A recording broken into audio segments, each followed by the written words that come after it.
It speaks to welcome, Shaahin. How are you? I'm doing great. Thanks so much for having me on, Mark. I'm really excited to have you here, man, and I'm really excited to get this conversation going because I think you've really identified something that a lot of people want to know about, and that is it still possible for me to make money as an entrepreneur and sort of that rags to riches journey, which is your story. You've lived this story. But before we get into the weeds and before we get into the conversation, I'd love it if you could tell the listeners a bit about who you are and what you do. Yeah, absolutely. So I started when I was really young. And by that, I mean, when I was 15, I left home seeking my fame and fortune here in Venice Beach, California. Went off basically sleeping on the beach, no money, no friends, no idea what Right. I was going to do. And I met a mentor and I kind of started in the electronic music scene, the rave scene.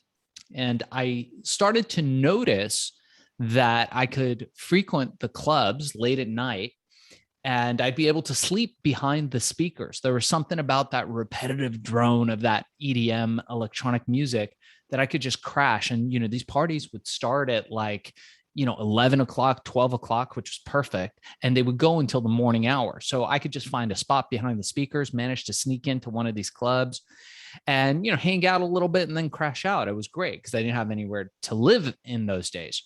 So what I realized was that these clubs would happen week after week, all the time, on all kinds of days. Right. And there were people who were making money, but it wasn't the promoters because the promoters were always broke and always running from people, hoping not to have to pay them. So I Right. started taking a little bit of a deeper look at it, Mark. And I was like, who's making money? Must be the DJs, right? Musicians, they make money. And then those guys were always standing out broke as fuck with their hands out, like, why isn't anybody paying us? I was like, well, it's not the DJs. But who's running? It's got to be the people that own the building, the real estate guys. Nope. Most of these were break-ins. Most people would, find a way to get a warehouse, and you would be doing these in like broken into old clubs or warehouses. So it wasn't the real estate. Can you take a guess who you think it was who was making the money? The drug dealers. Exactly right. Good call. Good call, my man, in Yes. Canada. So it was exactly the drug dealers. And I noticed that they kind of, subsidized everything just to keep it going. They'd always be standing outside with a smile. Well, I realized at an early age, we came from Iran, migrated from Tehran. I was born in Tehran and came to the United States just in the late 1970s and to a Jewish family. And I realized that I was neurotic as fuck and that I would probably be really bad at crime. Like even thinking about crime makes me nervous. And so I thought, well, dealing drugs probably wouldn't be the right move for me. I'm way too neurotic and I see people who do crime and I see some people are good at some people are bad at it. I would be in the bad at crime category. Right. So I was self-realized enough to know that that wasn't for me. And I started to look at what kinds of drugs these people were selling, the nuances of it. And the majority of it was this one particular drug called ecstasy, which was booming at the time, but there was a problem. The supply had completely dried out. All the governments were pressuring really hard to keep the supply out. It's a difficult drug to synthesize. It wasn't simple like, weed, they can just, get some, they just grow it, right? This was something you had to actually synthesize. So they needed somebody with chemical knowledge to produce it. And the Right. supply dried out. Well, the drug dealers were desperate. And I was there, right time, right place. And I thought, what if I came up with a natural version of this, legal ingredients, nobody could go to jail, was safe, and then put it through the same distribution? And that's what I did. I had no money. I went out there using influence, using negotiation, which I know you want to talk about, and managed to produce my first batch, which were these like disgusting goo-filled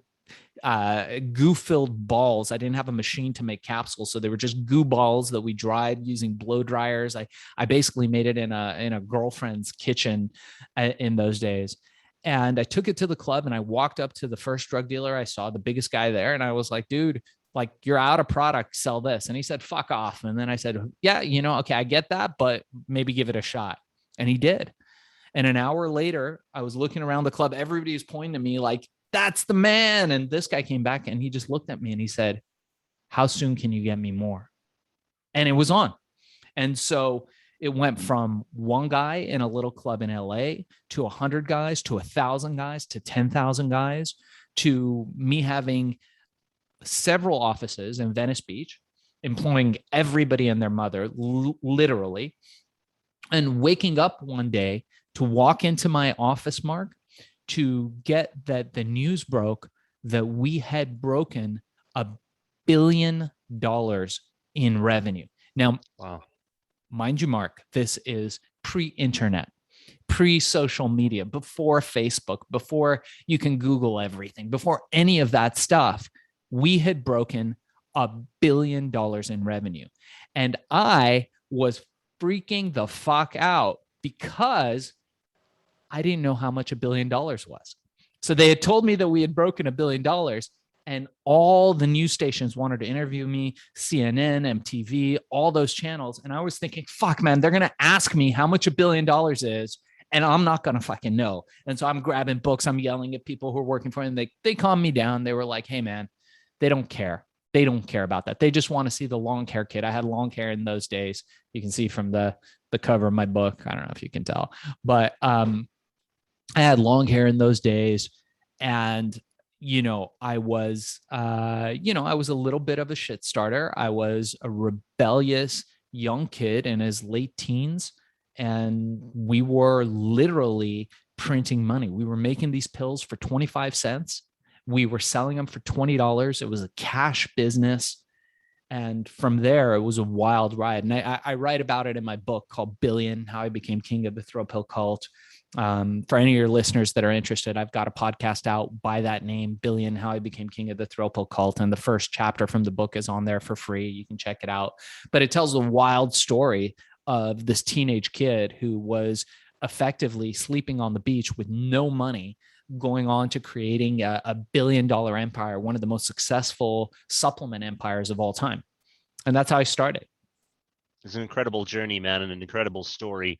And you came to me through Chris Voss, who wrote the foreword for your book.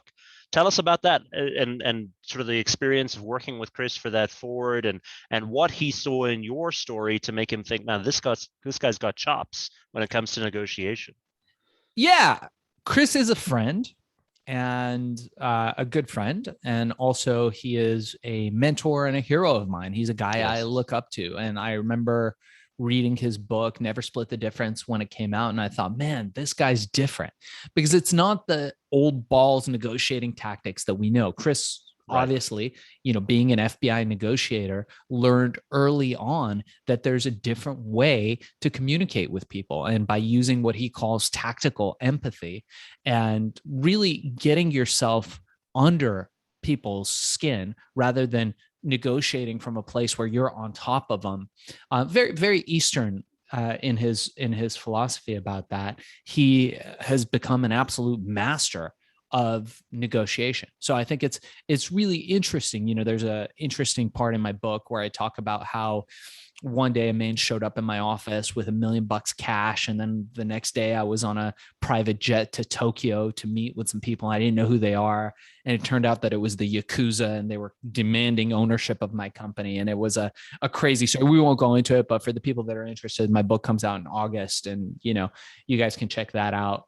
But Chris is really a hero. He's one of these guys who's really a human being who comes from a place of service, of serving people, and serving people from a place of humility and kindness. And really, regardless of which side of the negotiation you're on, treating people with kindness, respect, and empathy, which I think are so missed these days. Yeah. One of the things that keeps popping up over and over again in the shows and the conversations that we have is dealing with conflict and dealing with sticky situations. And I would be a total jackass if I let this story go. You just brought up like the most interesting hook about the Yakuza demanding ownership of your business. How did you get out of that? So it was an interesting point. It's an interesting story. And again, it's I'm not going to go full into detail about it because it's in the book, but ultimately, a lot of it came to standing my ground and being fearless, because I was, remember, in my early 20s, late teens in those days. And I was fearless. I had nothing to lose. So there was an element to it where it was kind of me against, the Yakuza boss in a stare down. And part of it came with me just standing my ground. And the other part of it came with being empathetic to their situation and what they wanted. So there was a little bit of tactical empathy employed, but also understanding that we came to, I should say, a different culture. And, I come from an Eastern type culture, from the Middle East and Iran, from, what's Asia. And they also came from an Eastern society. So, in Western culture, when we get involved in negotiations, it's very hard. It's very, driven, very yang, like, all right, let's sit down. Let's get to business. How much you want to pay? How much do we want to, but Eastern culture is very different in that you could be involved in a negotiation and not even know it. They, generally speaking, want to get to know you first. So you might have several sessions where you just go and have drinks or hang out or eat or drink tea and talk about anything but business. And on the final meeting, they make a determination on if they're going to do business with you. So learning the subtleties and nuances and the cultural differences wherever you're at is super important. Similarly, if you're going to be negotiating with gangbangers, there's a culture there. If you're going to be negotiating with corporate business people, there's a culture there. So it's very important to understand not only the microcosm that you're in, but also the little microclimates that you're in when you're negotiating with people. So in that case, it was really, a issue of, there was several negotiations going on at the time, and it was a matter of them kind of trying to see who was going to bend first. There are going to be some entrepreneurs that are listening to this, and some people who want to start their own businesses listening to this as well. And your story is so, it's so clear, the sort of the start to finish of like the rags to riches journey. One of the things that you talk about is it still possible? And one of the things that people think about often is it still possible? And so maybe I'll ask that question to you. For those entrepreneurs that are listening right now, they want to ask the question because they've seen you going from, once they read the book, going from reading or sleeping on the beach to $1 billion in sales. Can someone still do that? Everything is possible. I truly believe that, not just as a meme, but somebody said, if you believe you can, or if you believe you can't, you're right. Henry Ford. A lot of that comes down to mindset. And the better question may be, is the mindset still possible? And the answer is, of course, yes. Right. Things change with time. And that's one of the interesting things, because, now what I do is I teach people how to create predictable recurring revenue on the Amazon platform and how to start these Amazon businesses and sell products on there. And one of the things that Amazon has taught us is that things change rapidly. And if you are equipped to move with that change, you will do really well. But if you're not, then the world will pass you by. So you have to be ready and willing to move with the changes, move with the flow. I am a student of Brazilian Jiu-Jitsu. So I've been taking Brazilian Jiu-Jitsu for almost 5 years now. And it's one of the interesting things when you get on the map. It's a grappling art, Brazilian Jiu-Jitsu, for anybody who hasn't heard of it. Once you get on the map, you might have a plan. Okay, I'm going to do this. I'm going to get the guy in this position. I'm going to do that. But your opponent might be doing something completely differently. You have no control over what the opponent's going to do. And that changes the entire game. Now, if you're rigid and you're thinking, okay, I've got these answers to these moves, and the guy does something completely different, you're stuffed. But if you come at it with a growth mindset, a learning mindset, and thinking, hey, I don't know what's going to happen on there. I know that there's these probabilities and I have the tools and awarenesses and intuition to deal with them. But what's going to happen is I'm going to go into the setting of war, and business is war. So it's a very similar analogy.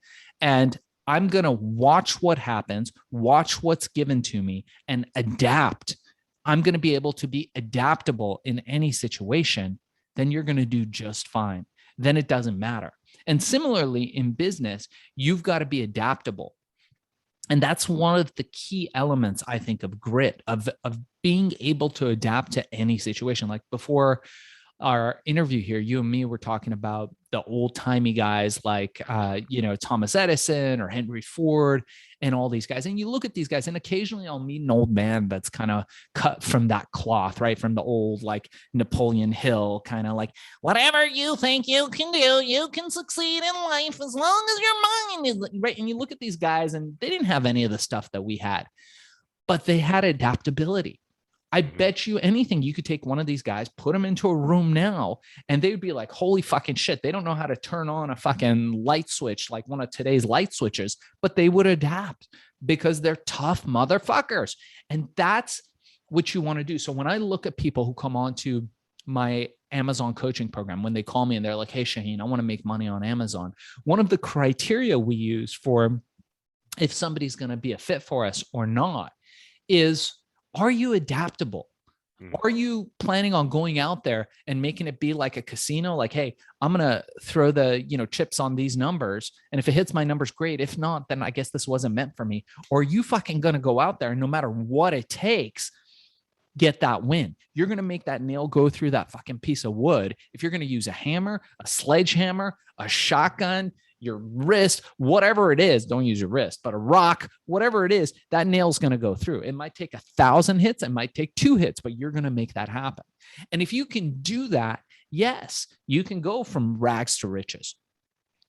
You can go from rags to millions, to billions, to whatever. It's very possible. But what's more important is the fact that you can be adaptable, that you can be changeable, that you go in there, expecting the worst, ready for the best, ready for the worst, doesn't matter what happens, but you know that you have this ability to move through any environment. And when you have that, it's like a Latin saying, they say, I believe it's pronounced noti sutan, know thyself. I think they said that was over one of the great libraries, the great ancient libraries. It said, know thyself. And why is that important?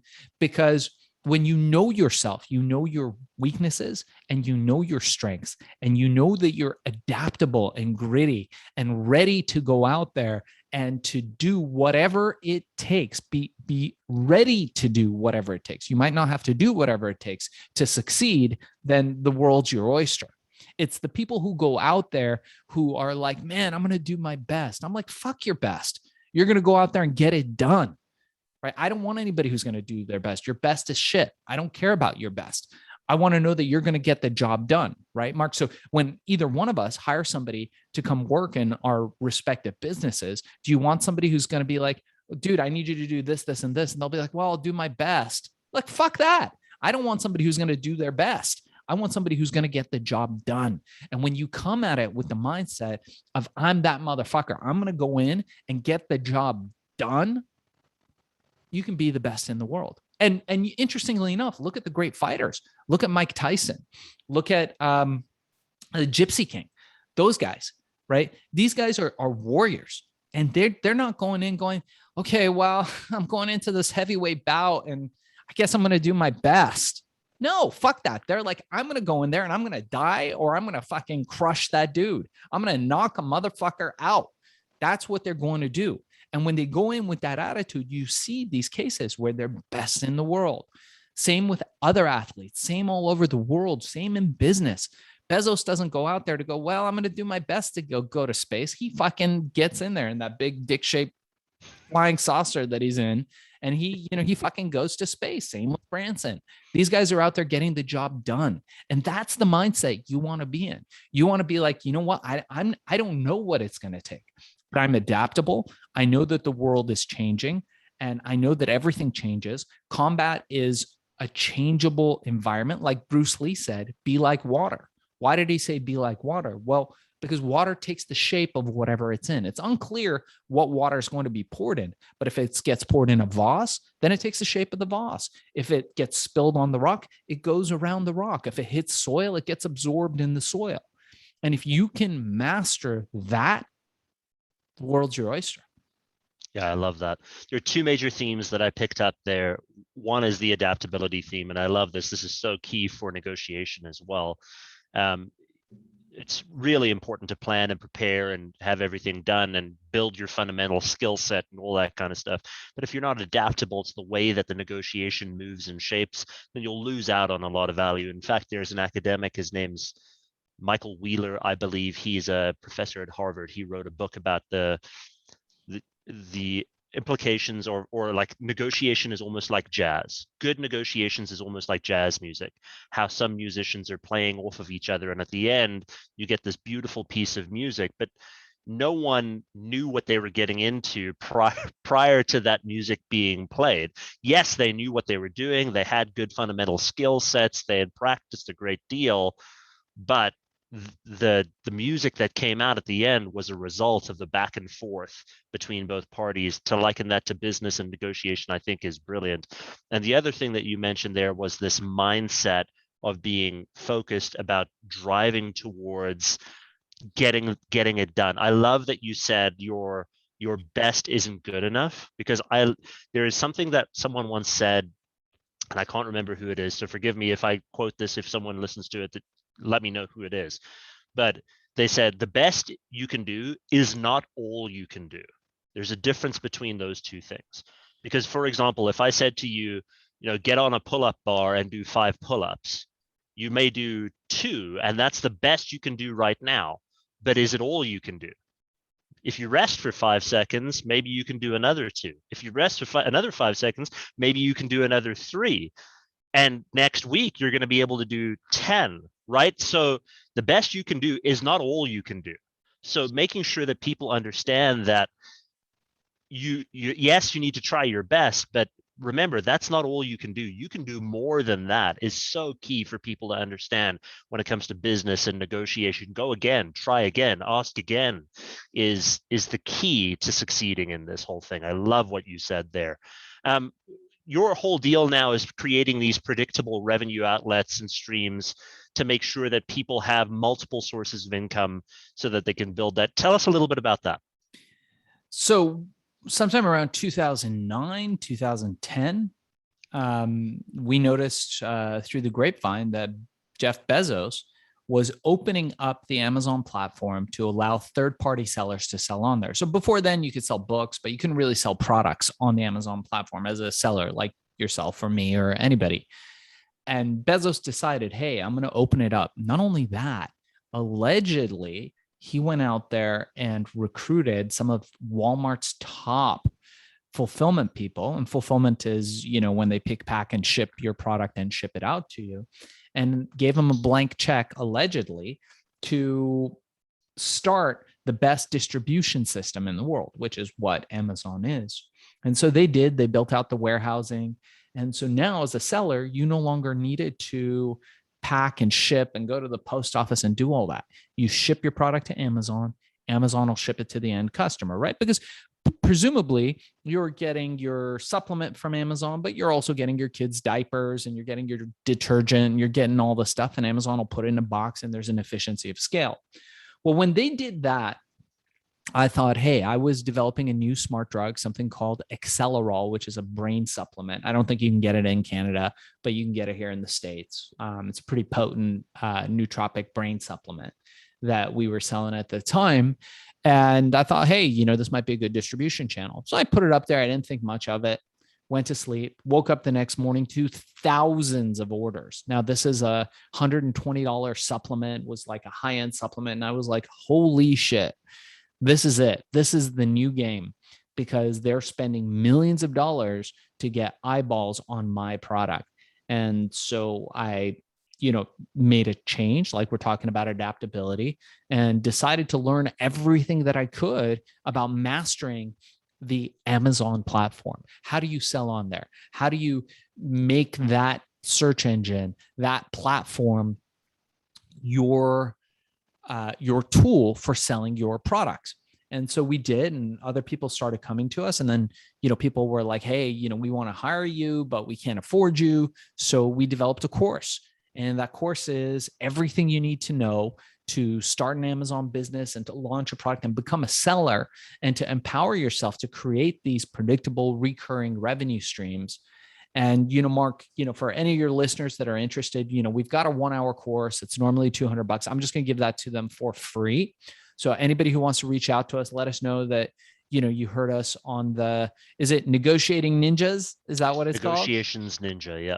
Negotiations Ninja. So just mention Ninja and we'll give you that 1-hour course for free. You don't need to spend any money. It's everything you need to know to go from A to Z on Amazon, create a business, sell a product, and you can do it from anywhere in the world. Doesn't matter if you're in Canada, in the UK. I've got people in South Africa. I've got people from United Arab Emirates. We've got people from all over the world doing this now. And you really just got to think of it as another stream of income, but also as like building real estate. The markets here in the States, I know in Canada too, I've heard that they're just crazy. The real estate market has gone through the roof.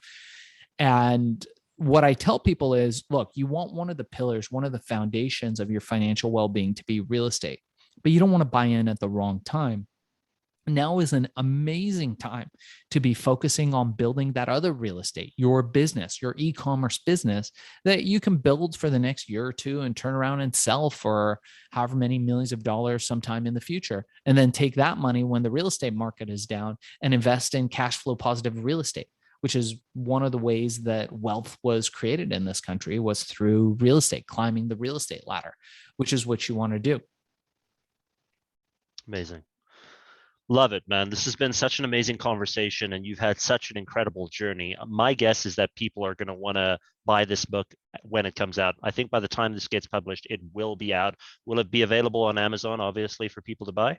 Yeah, absolutely. So the book's going to be available on Amazon. It's called Billion, How I Became King of the Thrill Pill Cult. It'll be out in August. So depending on when you're listening to this, you can just check. Also, like I said, we've got the podcast, but we also do a podcast called Hack and Grow Rich, where we talk about these topics and more. So if you guys want to subscribe to that, we would appreciate it. Just go on to wherever you listen to podcasts and subscribe to Hack and Grow Rich. And if you guys are interested in getting the free course, the $200 1-hour crash course, reach out to me. That's fbasellercourse.com, or go to Shaahin.com. We'll include the link in the notes below. And I'm sure, Mark, you'll include links to your listeners and just mention Ninja, and we'll make sure that you guys get that for free. Absolutely no cost. Amazing. Listen, man, thank you so much for being on. Thank you for sharing your wisdom. Really excited to read the book, and enjoy the rest of your day. Yeah, appreciate it. So honored to have been on your show. Thank you so much.